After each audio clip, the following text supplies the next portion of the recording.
নমস্কার। Life through astrology চ্যানেলে আপনাদের সকলকে স্বাগত। আজ আমরা আলোচনা করব কন্যা রাশির জাতক এবং জাতিকাদের 2025 সাল কেমন যেতে চলেছে। তা প্রথমেই আমরা আসবো বৃহস্পতি। বৃহস্পতি ধরা হয় নবগ্রহের মধ্যে সব থেকে শুভ গ্রহ, এবং এই বৃহস্পতি 15ই মে 2025 থেকে আগামী এক বছরের জন্য থাকবে আপনাদের 10th হাউস। 10th হাউস আমি এখানে লিখলাম। এবং বৃহস্পতি যখনই 10th হাউসে আসবে তার দৃষ্টি পড়ে যাবে, প্রথম দৃষ্টিটি পড়বে সেকেন্ড হাউস, তারপরে আসবে 4th হাউস, এবং তারপরে আসবে 6th হাউস। আমি এখানে মার্ক করলাম।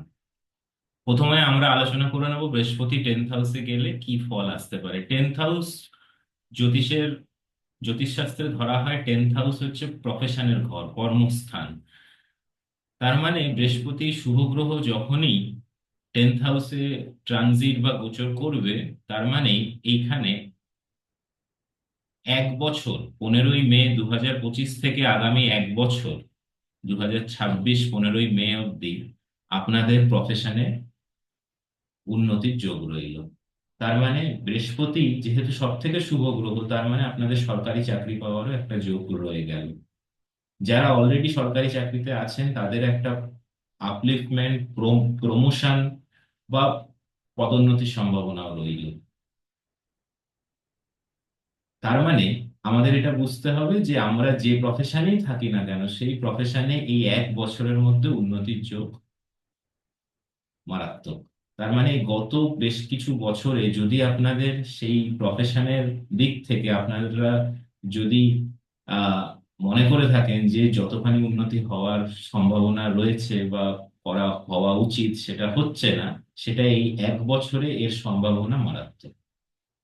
বৃহস্পতি যেহেতু দেবতা, দেবতাদের দেবগুরু ধরা হয়, সেই অনুযায়ী বিভিন্ন চাকরির মধ্যেও এটা ধরে নেওয়া যেতে পারে, এবং এর সম্ভাবনাও রইল।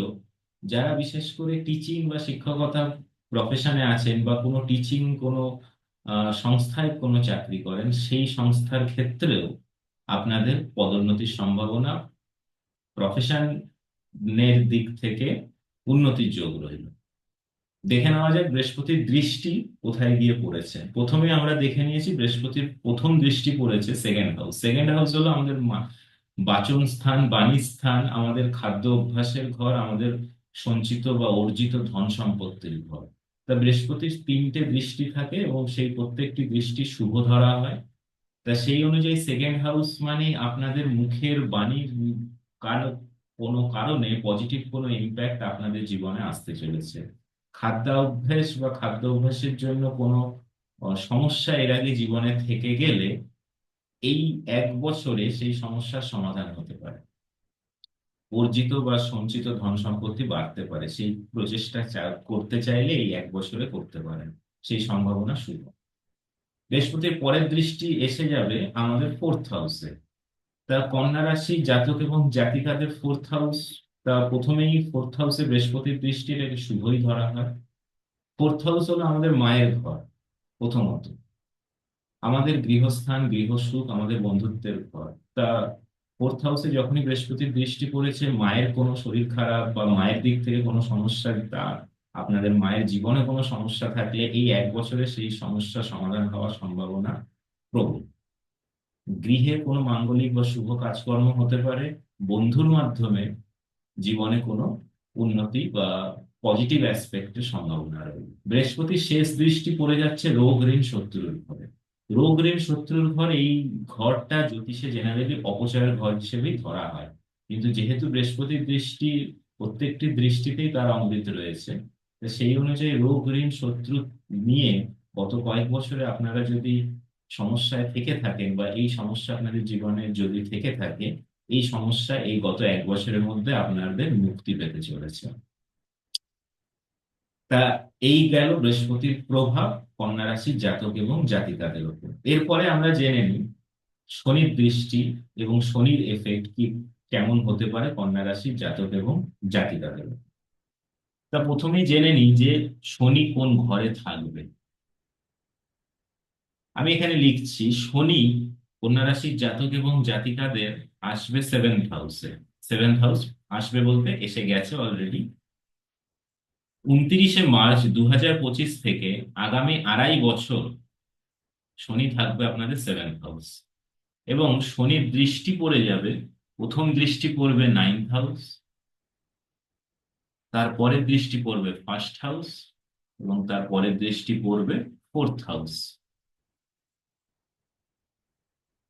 আমি এখানে চিহ্নিত করলাম। প্রথমেই জেনে নিই শনি সেভেন্থ হাউসে কি ফল দেবে। সেভেন্থ হাউস হলো আমাদের ম্যারেজ, আমাদের পার্টনারশিপের ঘর, ব্যবসা বাণিজ্যের ঘর, পার্টনারশিপের ঘর। তা যখনই এই ঘরে শনি আসবে, শনি ইন জেনারেল জ্যোতিষশাস্ত্রে ধরা হয় যে শনি এই সেভেন্থ হাউস হলো আমাদের বিভিন্ন রাশির পর্যায়ক্রম হিসেবে ধরলে এই সেভেন্থ হাউস হলো তুলা রাশির ঘর, এবং এই তুলা রাশির ঘরে শনিকে ধরা হয় তুঙ্গ অবস্থায় থাকে, পজিটিভ বা তুঙ্গ স্থান শনির এখানে। তা শনি যেহেতু গ্রহের ধরন হিসেবে একটু কড়া ধাঁচের গ্রহ, তার ফল দীর্ঘস্থায়ী। নেগেটিভ হলে সেটাও দীর্ঘস্থায়ী, পজিটিভ হলে সেটাও দীর্ঘস্থায়ী, এবং যেহেতু 2.5 বছর নেয় সে একটি ঘর থেকে আরেকটি ঘরে যেতে, তার ফল প্রদান করার ক্ষমতা খুব ধীরে, মানে তিনি খুবই স্লো মুভিং প্ল্যানেট। তা সেই অনুযায়ী ধরলে শনি এই ঘরে যখন বসবে তার মানে অবশ্যই আপনাদের বিবাহ জীবনকে প্রভাবিত করবে। শনি যে ঘরেই বসে, যতই সেটা তুঙ্গ স্থান হোক, যেমনই স্থান হোক, সেই ঘরের কার্যকলাপকে মোটামুটি ধরে নেওয়া যেতে পারে যে সংকুচিত করে দেন। মানে সেই ঘরে তিনি চ্যালেঞ্জ এনে দেন। তার মানে বিবাহিত যারা আছেন তাদের এই মুহূর্তে বিবাহ জীবনে, যেহেতু শনি ন্যায় নীতি কর্মফলের দেবতা, ন্যায়ের দেবতা, অন্যায় বা অন্যায্য বা নীতিমূলক নয় এমন কোনো কাজ বিবাহ জীবনে করবেন না। তাতে ফল বিপরীত হতে পারে। এতদিন কিছু করে এলে এই সময়টায় কন্যা রাশির জাতক এবং জাতিকাদের সেই ফল কিন্তু সামনে আসতে পারে। যারা বিবাহ করতে চলেছেন তাড়াহুড়ো না করে সিদ্ধান্ত এমন নেবেন যাতে আপনাদের সিদ্ধান্তের জন্য কারোর ক্ষতি না হয়, বা যে কোনো সিদ্ধান্ত, বিবাহজনিত সিদ্ধান্ত একটু তাড়াহুড়ো না করে নেওয়াটাই আহ কাম্য আর কি। পার্টনারশিপে কোনো ব্যবসা করলে চেষ্টা করবেন ন্যায় নীতি মেনে কাজ করার। কেন, কর্মফলের দেবতা, ন্যায় নীতির দেবতা, অন্যায় ভাবে কোনো কাজ করলে তার কিন্তু ফল প্রদানও সেভাবেই হবে। শনির প্রথম দৃষ্টি, এবার আমরা জেনে নিই শনির দৃষ্টি কোথায় পড়ছে। শনির প্রথম দৃষ্টি পড়ছে নাইন্থ হাউস। নাইন্থ হাউস হলো আমাদের পিতার ঘর, আমাদের লাক ফরচুনের ঘর, এবং আমরা আমাদের আমরা কতখানি দৈব শক্তিতে বিশ্বাস করি বা আমাদের আধ্যাত্মিকতার ঘর। তাহলে শনি যখনই এবার শনির দৃষ্টিতে ইন জেনারেল ধরে নেওয়া হয় খারাপ, আমি বলি চ্যালেঞ্জিং। তার মানে শনির দৃষ্টি যখনই কোনো ঘরে গিয়ে পড়ে সেই ঘর রিলেটেড অ্যাক্টিভিটি নিয়ে আপনাকে এক্সট্রা কেয়ারফুল হতে হয়। তার মানে বাবার সাথে সম্পর্ক, বাবার শরীর খারাপ হওয়ার সম্ভাবনা রইল, সেই যোগ রইল। তার মানে আপনার পিতাকে নিয়ে আপনাকে একটু হলেও এখন এই আগামী অন্তত 2.5 বছর আপনাকে খুব কেয়ারফুল হবে থাকতে। কোনো পুজো আর পার্বণ যদি প্ল্যান করে থাকেন এই 2.5 বছরে, দেখবেন একটু বাধা বিপত্তি এলেও আসতে পারে। ধৈর্য হারাবেন না, ধৈর্য নিয়ে কাজ করতে হবে, বিশেষ করে যেখানে শনি ইনভলভ। লাক ফরচুন হঠাৎ করে মনে হতে পারে যে যেন একটু কম, বা হঠাৎ করে মনে হতে পারে কোনো কাজ করতে গিয়ে যতখানি ভাগ্য থাকা দরকার ভাগ্য পাচ্ছি না, কিন্তু ধৈর্য ধরে চললে, ন্যায় নীতি মেনে কাজকর্ম করলে অবশ্যই তার ফল পেতে পারে। শনির পরের দৃষ্টি পড়ে যাচ্ছে ফার্স্ট হাউস। ফার্স্ট হাউস হলো আমাদের সেলফ, মানে আমাদের ব্যক্তি সত্তার ঘর। তার মানে এমন কোনো কাজ করবেন না যাতে আপনার প্রতিচ্ছবি বা আপনার সেলফের ওপর কোনো আঘাত আসতে পারে, বা কোনো খারাপ প্রতিচ্ছবি হয়তো আপনার ইমেজের ওপর আসতে পারে। সেটা যাতে না হয় সেরকম কাজ করার করবেন চেষ্টা। শনির দৃষ্টি ফার্স্ট হাউসেও এসে পড়েছে, শনির শেষ দৃষ্টি পড়ে যাচ্ছে আপনাদের ফোর্থ হাউস। আগেই আমরা আলোচনা করলাম বৃহস্পতির দৃষ্টি যখন ফোর্থ হাউসে এসে পড়েছে তখন মায়ের দিক থেকে গৃহসুখ, গৃহশান্তি, মাঙ্গলিক কাজ, বন্ধুদের দিক থেকে যে যে পজিটিভ কথাগুলো আমি বলেছি, শনির দৃষ্টিও যেহেতু ফোর্থ হাউসে এসে পড়ছে, সেই প্রত্যেকটা পজিটিভ জিনিস এই একটু হলেও, পজিটিভিটি একটু হলেও কমবে। মানে কোথাও না কোথাও মায়ের শরীর খারাপ, মায়ের সাথে সম্পর্ক, বন্ধু দিক থেকে বন্ধু প্রীতি বা বন্ধুদের দিক থেকে পজিটিভ কিছু আউটকাম আসা, বা গৃহে কোনো মাঙ্গলিক শুভ কাজ যখনই করবেন, এটা কিন্তু একটু হলেও ভাবনা চিন্তা করে কেয়ারফুল হয়ে করবেন। না হলে যেহেতু শনির দৃষ্টি পড়েছে, সেখানে একটু হলেও বাধা বিপত্তি বা ক্ষয়ক্ষতি আসতে পারে। এরপরে আমরা জেনে নিই রাহু কেতু। রাহু কেতুর জন্য আমাদের প্রথমে জানতে হবে রাহু কেতু ট্রানজিট কবে।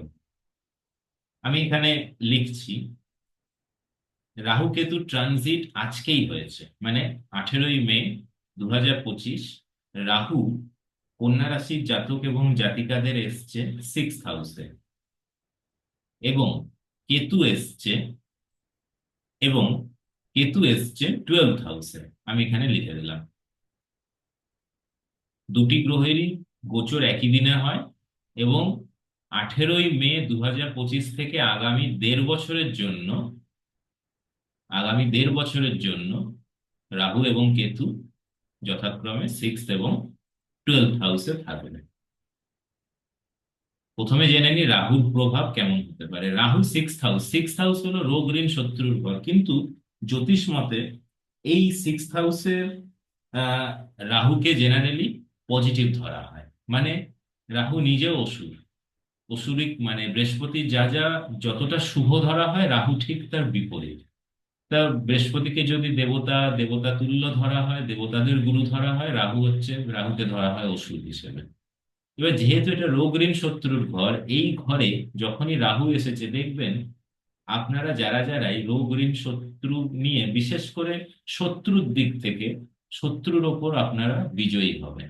শত্রু সংক্রান্ত কোনো সমস্যা আপনাদের জীবনে গত কয়েক বছরে থাকলে, রাহুর জন্য আপনাদের সেখান থেকে কিন্তু পজিটিভিটি বা সেখানে জয় আসারই সম্ভাবনা বেশি।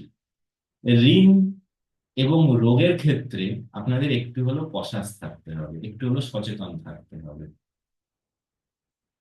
তা এই ঘরে যখনই আহ রাহু আসে, দেখবেন ফাটকা ইনকাম হওয়ার একটা যোগ থাকবে। ফাটকা ইনকাম, যেমন একটা উদাহরণ হিসেবে বলতে পারি লটারি। কিন্তু তাহলেও আমি বলবো, যেটাই সিদ্ধান্ত নেবেন বুঝে সিদ্ধান্ত নেবেন। এরপরে আমরা জেনে নিই কেতুর প্রভাব। কেতু 12th হাউস, কেতু হলো বিচ্ছিন্নতাবাদী প্ল্যানেট। রাহু সবকিছু গ্রাস করার ইচ্ছা, কেতু বলে যে না, বিচ্ছিন্ন থাকো। যেটা মানে কেতু আপনার মনে কিছু ইচ্ছা থাকলে, আপনার কিছু পাওয়ার থাকলে, কেতু বলে থাক, সেটা পাওয়ার দরকার নেই, ছেড়ে দিই আমরা। কেতু হলো ত্যাগী। তা কেতু যখনই 12th হাউসে যাবে, প্রথমে আমরা জেনে নিই 12th হাউস কি ইন্ডিকেট করে। 12th হাউস হলো হসপিটালাইজেশন, আমাদের খরচের ঘর, মোক্ষ লাভের ঘর। আমরা আমরা বিদেশ যোগ বা বিদেশমূলক, বিদেশ নিয়ে কতখানি আমরা লাভবান হব, বা বিদেশি কোনো ব্যাপারে আমাদের জীবনে কতখানি প্রভাব আসবে, সেটা 12th হাউস থেকে বোঝা যায়। তা কেতু যখনই 12th হাউসে গেছে, প্রথমত আহ কেতু আবার রোগেরও কারক গ্রহ। লোয়ার পোর্শন, বিশেষ করে পায়ের পাতা রিলেটেড কোনো সমস্যা আপনাদের জীবনে আসতে পারে। কেতু এই ঘরে যাওয়া মানে আপনাদেরকে খরচ নিয়ে খুব সচেতন হতে হবে। হঠাৎ করে আপনাদের প্ল্যানিং ছাড়াই আনপ্ল্যান্ড ওয়েতে অনেক কিছু খরচ হতে পারে, খরচ বাড়তে পারে। এবং যেহেতু এটা হসপিটালাইজেশনের ঘরও, এই আগামী দেড় বছর আপনাদের, আবার বলছি, লোয়ার পোর্শন নিয়ে কোনো সমস্যা আসতে পারে, এক্সট্রা কেয়ারফুল থাকবে। তা এই গেল একটা ওভারঅল আলোচনা, শনি বৃহস্পতি রাহু কেতুর এফেক্ট কন্যা রাশির জাতক এবং জাতিকাদের উপর। কিন্তু আবার বলছি, যেহেতু এই গোটা আলোচনাটা ইন জেনারেল অ্যানালিসিস, আমরা আপনাদের জন্মছক জানি না। আপনাদের জন্মছকে 12th হাউসে কে আছে, 7th হাউসে কে আছে, 6th হাউসে কে আছে, 10th হাউসে কে আছে, আমরা জানি না। সেটা যদি আমরা জানতে পারি, তাহলে প্রেডিকশন আরো স্ট্রং হয়, আরো অ্যাকুরেট করা যায়। তা সেটা যদি আপনারা চান জানতে, লাইফ থ্রু অ্যাস্ট্রোলজি চ্যানেলের, এই ইউটিউব চ্যানেলের ওয়েবসাইটে সব ডিটেলস দেওয়া আছে কিভাবে যোগাযোগ করতে হবে। তা সেই অনুযায়ী আপনারা যোগাযোগ করতে পারেন। এই ভিডিওটি দেখার জন্য ধন্যবাদ।